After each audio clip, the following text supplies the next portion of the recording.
Capek banget loh berada dalam suatu hubungan di mana kamu overthinking sendirian. Saat seseorang yang mestinya paling memahami kamu selalu menyepelekan masalah dan menghindar saat diajak ngobrol. Orang yang sayang sama kamu pasti akan berusaha memahami kamu. Hola netizen yang tercinta, Ria Ricis ikut mengomentari klarifikasi Teuku Ryan soal putusan perceraian yang viral di media sosial. Seolah membantah semua pembelaan mantan suaminya, dia mengungkit sikap Teuku Ryan saat masih hidup bersama. Pasalnya, dia pernah ingin membuat klarifikasi atas pemberitaan yang menyudutkannya. Teuku Ryan justru melarangnya. Namun, keadaan saat ini justru tidak sesuai dengan prinsip Teuku Ryan. Ria Ricis menyadari bahwa mantan suaminya itu hanya tidak ingin membelanya.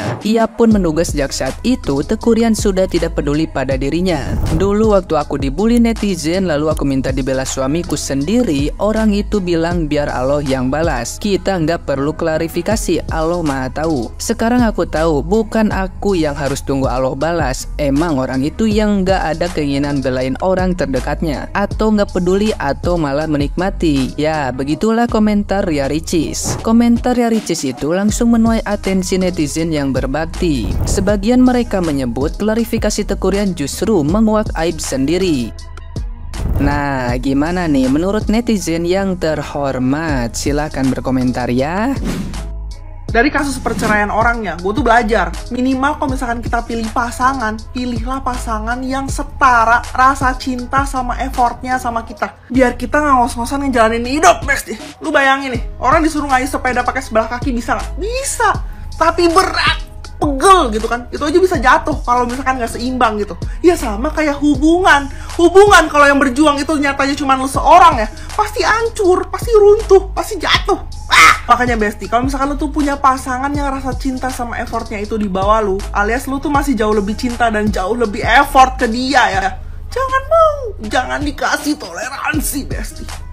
Kecuali kalau misalkan dia itu ada perubahan, ada niatan gitu buat berubah bisa menjadi jauh lebih baik, buat bisa ngimbangin, nyetarain rasa cinta sama effort lu, baru lu kasih kesempatan. Tapi kalau misalkan semasa PDKT-an apalagi pacaran aja itu nggak ada perubahan ya lu jangan mau lu diajak nikah sama dia ya, apalagi lu nikahin. Intinya kalau misalkan lu tuh mau pernikahan lu berhasil, lebih baik lu pertimbangkan kembali perihal rasa cinta sama effort. Lu harus ingat itu minimal harus banget setara sama lu ya. Kalau misalkan sampai timpang sebelah ya lu jangan mau. Kalau misalkan lu sampai mau ya siap-siap aja ujungnya lu langsung ke pengadilan gitu Besti ya. Sekian, terima kasih, bye. Teuku Ryan klasifikasi uang 500 juta. Ya, di video yang sudah beredar potongan-potongannya, kalau fullnya mau lihat ada di aplikasi sebelah ya, tinggal dicek sendiri sebelum videonya di take down. Ya, jadi di sini Teuku Ryan tuh lagi klarifikasi tentang poin-poin yang ada di surat gugatan dari Ria Ricis. Nah, salah satu poin penting yang dibahas itu terkait uang transfer 500 juta dari Ria Ricis. Nah, menurut Teuku Ryan, uang itu bukan dikasih secara cuma-cuma oleh Ria Ricis. Jadi Ria Ricis tuh bilang kalau itu tuh kasih atau ngasih aja gitu tuh hanya di dalam surat gugatan itu, dan itu tidak sesuai dengan apa informasi yang Teuku Ryan dengar tentang uang 500 juta itu. Teuku Ryan mengklaim kalau uang 500 juta yang dia dapat itu adalah hasil dari endorsement dan kerjaan yang sudah dia selesaikan sesuai dengan SLA-nya. Sedangkan di surat isi gugatan itu menyatakan kalau uang 500 juta itu ya dari Ria Ricis aja gitu, kasih dengan embel-embel pekerjaan. Alhasil ya Teuku Ryan menerima, karena menurut pengakuan dari Teuku Ryan dia nggak pernah menerima uang sepeser pun dari istrinya kalau dikasih secara cuma-cuma. Sedangkan kalau berdasarkan isi surat gugatan yang udah kita baca bersama, di situ awalnya itu Teuku Ryan tuh katanya tuh mukanya kayak gak enak gitu, terus marah-marah gitu. Nah, setelah ditransfer uang 500 juta, dia tuh langsung senyum, langsung seneng. Nah, ditampik nih sama Teuku Ryan. Ya kan Ria Ricis juga kasih keterangan pasti nggak bakal tahu kan kalau kedepannya ini isi surat gugatan bakal tersebar luas gitu. Ya berarti Ria Ricisnya juga nggak ada maksud untuk menyerang atau merendahkan mantan suaminya atau Tukurian. Kebetulan saja isi surat gugatan itu bocor ke publik, jadi semua publik tahu, dan di sini pasti Tukurian merasa marwahnya itu dijatuhkan gitu ya. Ya intinya kita udah dengar dari kedua belah pihak ya. Kalau menurut Ria Ricis ya, tanggapan Tukurian setelah dikasih uang sama sebelum dikasih uang tuh seperti itu. Tapi dari Tukuriannya menampik, dia bilang kalau misalkan uang itu bukan uang kerjaan tuh dia nggak bakal terima. Intinya di sini mereka kurang komunikasi. Jadi jangan jatuhkan pihak manapun dan jangan judge sembarangan ya guys. Semoga kesalahpahaman ini cepat kelar, walaupun pengadilan sudah memutuskan mereka berpisah, tapi semoga hubungan mereka tetap baik-baik aja.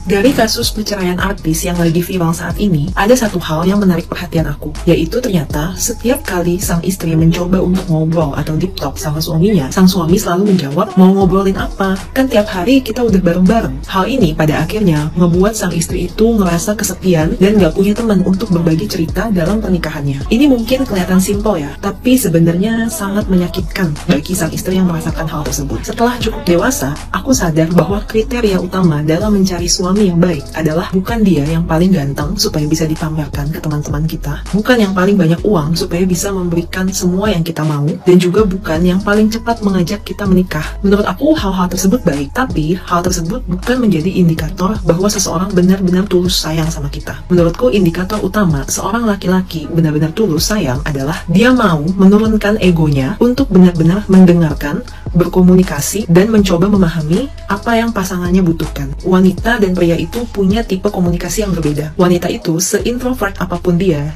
pasti suka sharing tentang masalahnya ke teman-teman terdekatnya. Dia suka merasakan didengar, walaupun mungkin belum langsung ketemu nih solusi dari permasalahannya tersebut. Wanita perlu merasa didengarkan dan divalidasi perasaannya. Sedangkan pria itu biasa nggak suka terlalu ngomongin masalah pribadi atau mendengarkan curhatan pribadi seseorang, kecuali dia benar-benar sayang dengan orang tersebut. Oleh karena itu, saat kamu memilih pasangan hidup, pastikanlah dia adalah orang yang bisa diajak berkomunikasi, yang mau mendengarkan cerita randommu dan keseharian kamu, sambil juga menceritakan keseharian dia, dan enggak menganggap hal tersebut adalah buang-buang waktu. Yang mau mendengarkan keluh kesah masalahmu dan enggak menganggapnya sebagai beban, tapi malah mencoba untuk menemukan solusinya bersama-sama. Yang enggak menganggap kamu berlebihan saat bereaksi emosional terhadap sesuatu, tapi mencoba menenangkan dan mengerti perasaanmu. Percayalah, capek banget loh berada dalam suatu hubungan di mana kamu overthinking sendirian. Saat seseorang yang mestinya paling memahami kamu selalu menyepelekan masalah dan menghindar saat diajak ngobrol. Orang yang sayang sama kamu pasti akan berusaha memahami kamu.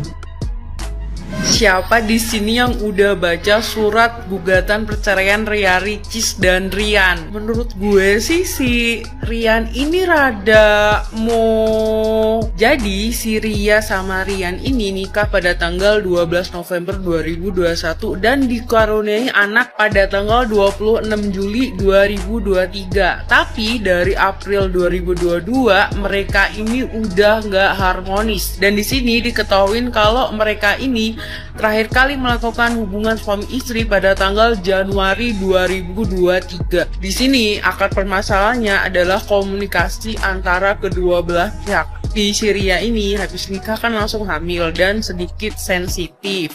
Sedangkan si Rian ini kalau mau apa-apa itu bukan sesuai persetujuan istri tapi sesuai persetujuan si ibu atau si keluarga si Rian.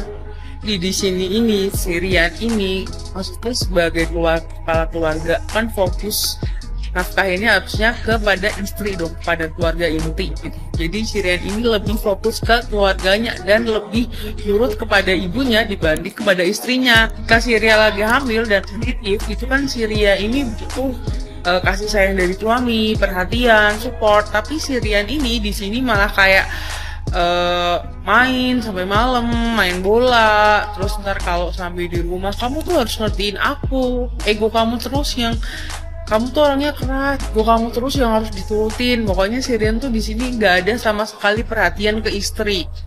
Dan lebih sakitnya lagi, si Rian ini pernah kayak ngemis minta nafkah batin, tapi si Rian itu selalu ngomong nih kalau aku nggak nafsu gitu karena punya kamu rata gitu, aku kecil terus, kamu harusnya makan yang banyak. Si Ria jadi kena mental gitu sampai si Ria ini pengen operasi implan biar suaminya itu nafsu lagi dia.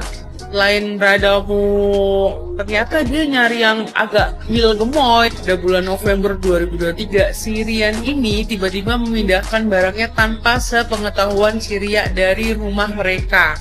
Udah bener-bener udah sakit hati ya, udah gak dikasih nafkah batin, dicuekin, terus dibilang kurang menggairahkan gitu kan.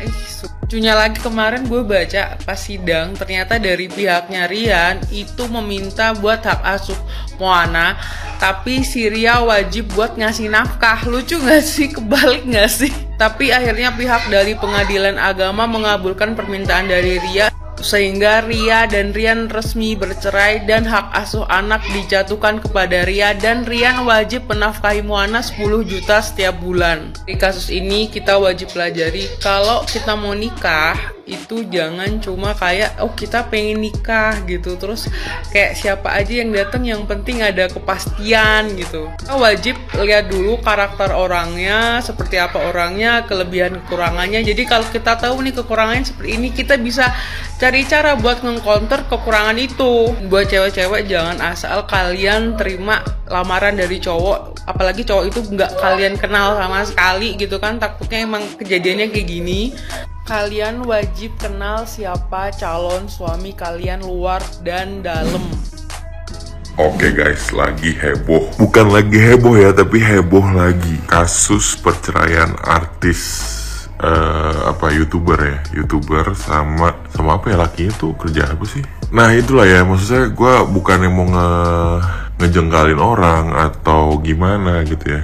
Gue aja sampai nggak tahu yang lakinya kerjanya apaan gitu kan. Artinya apa? Artinya adalah kita sebagai laki-laki, mau gaji kita kecil atau penghasilan dari istri kita jauh lebih tinggi daripada kita, yang penting sebagai kepala keluarga kita jelas punya pekerjaan, ya kan? Orang tahu kita kerja dan istri kita tahu bahwa kita bertanggung jawab untuk keluarga kita. Mau gimana pun kita adalah kepala keluarga, ya kan? Yang intinya kita menjadi panutan buat anggota keluarga, anak, istri, ya kan? Kalau kitanya aja udah nggak kerja, bergantung hidupnya sama istri kita, suami-suami nih ya, gimana lo mau jadi contoh yang baik buat anak lo, ya kan? Dan kemudian para istri, kalau bisa hargailah suamimu. Berapapun misalkan suamimu memberimu, ya dihargai. Ini tidak ada hubungannya dengan si artis di sini ya, selebgram. Ini sambungannya aja ketika si suaminya itu punya gaji lebih kecil dan dia berusaha untuk memberikan kepada istrinya. Istrinya terimalah dengan penuh rasa syukur. Itu adalah bukti bahwa suamimu bertanggung jawab pada dirimu dan pada keluarga beserta anak-anak.